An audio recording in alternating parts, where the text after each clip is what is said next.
के बदले हुए ग्लोबलाइज वर्ल्ड में इस तरीके से बिजनेस चलने वाला नहीं है, और यदि हम बदले नहीं तो ये बिजनेस हमारे हाथ से निकलने वाला है।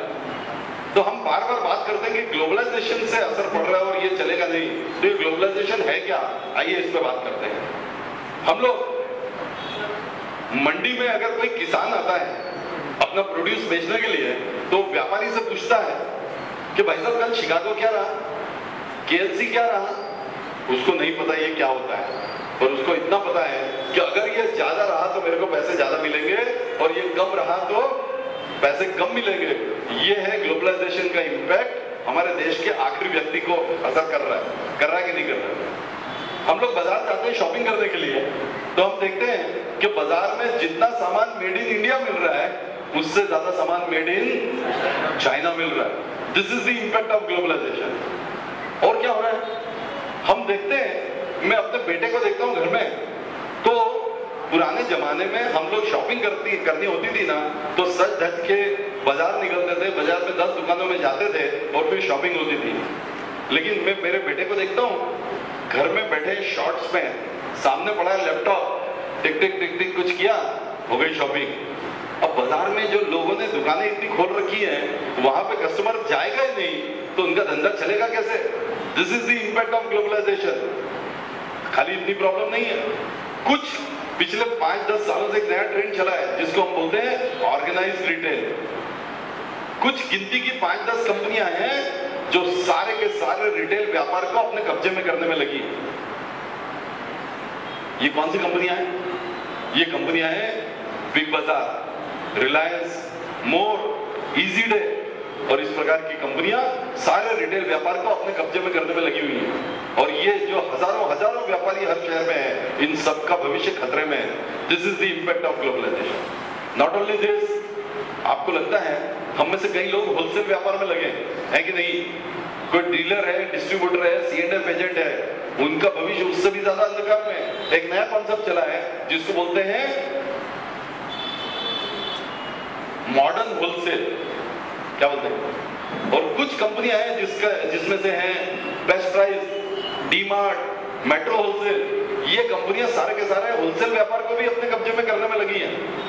This is the impact of globalisation. Problem इतनी नहीं, प्रॉब्लम इससे भी भयंकर है। और प्रॉब्लम ये है कि टेक्नोलॉजी के चलते आज ये जो बीच के इंटरमीडियरीज हैं, डिस्ट्रीब्यूशन चैनल के पार्ट हैं, इनकी जरूरत ही खत्म हो रही है। आज यदि जबलपुर में आपके पास कोई अच्छा प्रोडक्ट है और आप उसको बेचना चाहते हो और उसकी डिटेल आप अपनी वेबसाइट डाल के उस पर डाल देते हो, तो दुनिया के किसी भी कोने में अगर किसी व्यक्ति को उस प्रोडक्ट की जरूरत हो तो वो आपसे डायरेक्ट संपर्क कर सकता है कि नहीं? कर सकता है कि नहीं?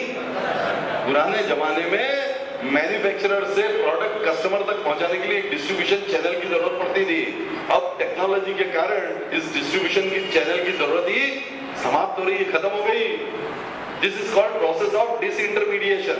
इंटरमीडिएट्स की जरूरत ही नहीं, इनका भविष्य खतरे में है। This is the impact of globalisation. Problem इससे और बड़ी है। मैं अभी पिछले दिनों महाराष्ट्र के एक शहर में गया जिसका नाम है जालना। उस जालना शहर की एक कंपनी थी जिसने पूरे हिंदुस्तान में जालना का नाम रोशन किया। उस कंपनी का नाम था माहिको सीड्स। माहिको के नाम से बीज बनाते थे वो, और बीज निर्माण में उन्होंने पूरे हिंदुस्तान में जालना का नाम फेमस कर दिया। मैं वहां गया तो मुझे मालूम पड़ा कि अब ये कंपनी न तो माहिको सीड्स रही और न इसके मालिक राजू बारवाले रहे। अब ये कंपनी का नाम भी बदल गया। ये कंपनी हो गई अब मॉन्सेंटो। क्या बन गई? मतलब ये मल्टीनेशनल हाथों में चली गई कंपनी। ये एक नया ट्रेंड चला है कि जितने सक्सेसफुल इंडियन बिजनेस हैं वो हिंदुस्तान के लोगों के हाथ से निकल के मल्टीनेशनल्स के हाथ में जा रहे हैं, और हिंदुस्तान के लोग, हमारे बच्चे इन मल्टीनेशनल्स में नौकरी के लिए पैकेज ढूंढ रहे हैं। This is the impact of globalisation. सन 2005 में भारत ने एक ट्रीटी साइन की जिसको बोलते हैं WTO, वर्ल्ड ट्रेड ऑर्गेनाइजेशन का मेंबर बना भारत। और जैसे ही हमने वो WTO की ट्रीटी साइन की, दुनिया के सारे देशों के बीच जो दीवारें खड़ी थी वो दीवारें टूट के गिर गई और पूरी दुनिया एक ग्लोबल विलेज में तब्दील हो गई। और अब एक फ्री ट्रेड चालू हो गया। कहीं भी कुछ भी माल भेजो पूरी दुनिया में, और कहीं से कुछ भी माल मंगाओ पूरी दुनिया में। मुक्त व्यापार शुरू हो गया और चालू हो गई एक ग्लोबल कंपटीशन। जो कंपटीशन हमारे लिए कल तक थी लोकल कंपटीशन, वो अब हो गई ग्लोबल कंपटीशन। पूरी दुनिया के लोगों ने हिंदुस्तान के दरवाजे जैसे ही खुले उसके लिए पूरी तैयारी करके रखी थी कि जैसे ही ये हिंदुस्तान WTO का मेंबर बनेगा, हमको हिंदुस्तान के बाजारों पर राज करना है, जाके धावा बोलना है। लेकिन हिंदुस्तान के व्यापारियों ने जब उनके लिए पूरी दुनिया के दरवाजे खुल गए, क्या उन्होंने कोई तैयारी की? अगर नहीं की तो ये ग्लोबलाइजेशन हमारे लिए अपॉर्चुनिटी है या प्रॉब्लम है, ये इस बात पर डिपेंड करता है कि हमने इसकी तैयारी की या नहीं की। साथियों, देखते हैं हिंदुस्तान में सीन क्या है। भारत में आज से मात्र 25 साल पहले तक सीन ये था कि आपको अगर एक गाड़ी खरीदनी थी तो आपके पास सिर्फ 2 चॉइस थी, या एम्बेसडर या फिर फिएट। अगर आपको एक रेडियो सुनना था तो चॉइस यही थी, सिर्फ दूरदर्शन आकाशवाणी, और टीवी देखना था तो मात्र दूरदर्शन। लेकिन आज रोज शाम को 200 से ज्यादा चैनल आपके घर में बिन बुलाए मेहमान की तरह आते हैं और आप उनको रोक सकते नहीं हो। दुनिया की नई से नई गाड़ी हिंदुस्तान की सड़कों पे आज मौजूद है कि नहीं? और ये सारा परिवर्तन जो हुआ, क्या कैसे हुआ ये परिवर्तन? ये गेम चेंजर सिर्फ एक चीज है, और उस एक चीज का नाम है कंपटीशन, कंपटीशन, कंपटीशन। और वो कंपटीशन जो कल तक लोकल थी वो अब हो गई ग्लोबल कंपटीशन। इस बदले हुए गेम को मैं एक उदाहरण से समझाना चाहता हूं। मान लो कल तक हम टेस्ट मैच खेल रहे थे और अब जमाना आ गया 2020 का। कल तक हम टेस्ट मैच खेल रहे थे और अब आ गया जमाना 2020 का। तो क्या टेस्ट मैच की तरह ही हम खेलते रहेंगे? तो क्या हम इस नए खेल में जीत पाएंगे? जीत पाएंगे क्या? नहीं। जिन लोगों ने इस बदले हुए खेल के तरीकों को समझा, उसमें अपनी एक्सपर्टाइज डेवलप की, वो तो आगे निकल गए, और जिन्होंने नहीं समझने की कोशिश की, वो लोग क्या हुआ? ये उदाहरण देना चाहता हूं मैं। एयरटेल नाम की कंपनी जो आज से मात्र 15 साल पहले शुरू हुई, क्योंकि उसके पहले तक ये टेलीकॉम का सेक्टर डीरेगुलाइज नहीं हुआ था, पूरी तरह गवर्नमेंट के अंडर में था, और उसके पहले ये कंपनी थी भी नहीं एग्जिस्टेंस में। सिर्फ 15 साल पहले शुरू हुई ये कंपनी आज न सिर्फ हिंदुस्तान बल्कि दुनिया की 3rd largest telecom player company है। दुनिया की 3rd लार्जेस्ट टेलीकॉम कंपनी बन गई है। और हम क्या बोलते हैं? अब धंधे में वो पहले वाली बात नहीं रही। पूछिए सुनील भारती मित्तल से कि धंधे में पहले जैसी बात है कि पहले से ज्यादा कम हो गया। जो बदले हुए खेल के लिए तैयार है उसके लिए भरपूर अपॉर्चुनिटी है, और जो पुराने तरीके से ही खेलना चाह रहे हैं उनके लिए प्रॉब्लम ही प्रॉब्लम है।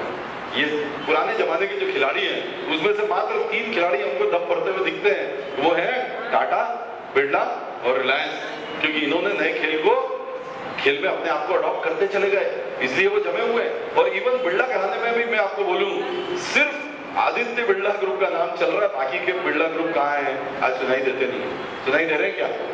नहीं सुनाई दे रहे। इसका मतलब ये है जो बदल गया वो आगे बढ़ गया, और जो नहीं बदला वो पीछे चला गया। मेरा प्रश्न आप सब व्यापारियों से है कि क्या इस बदले हुए खेल को सीखने की आपने कोई तैयारी की है क्या? इस बदले हुए गेम के आधार पर जो नई अपॉर्चुनिटीज मार्केट में आई है उनका एनकैश करने के लिए आपने कोई बिजनेस प्लान बनाया है क्या?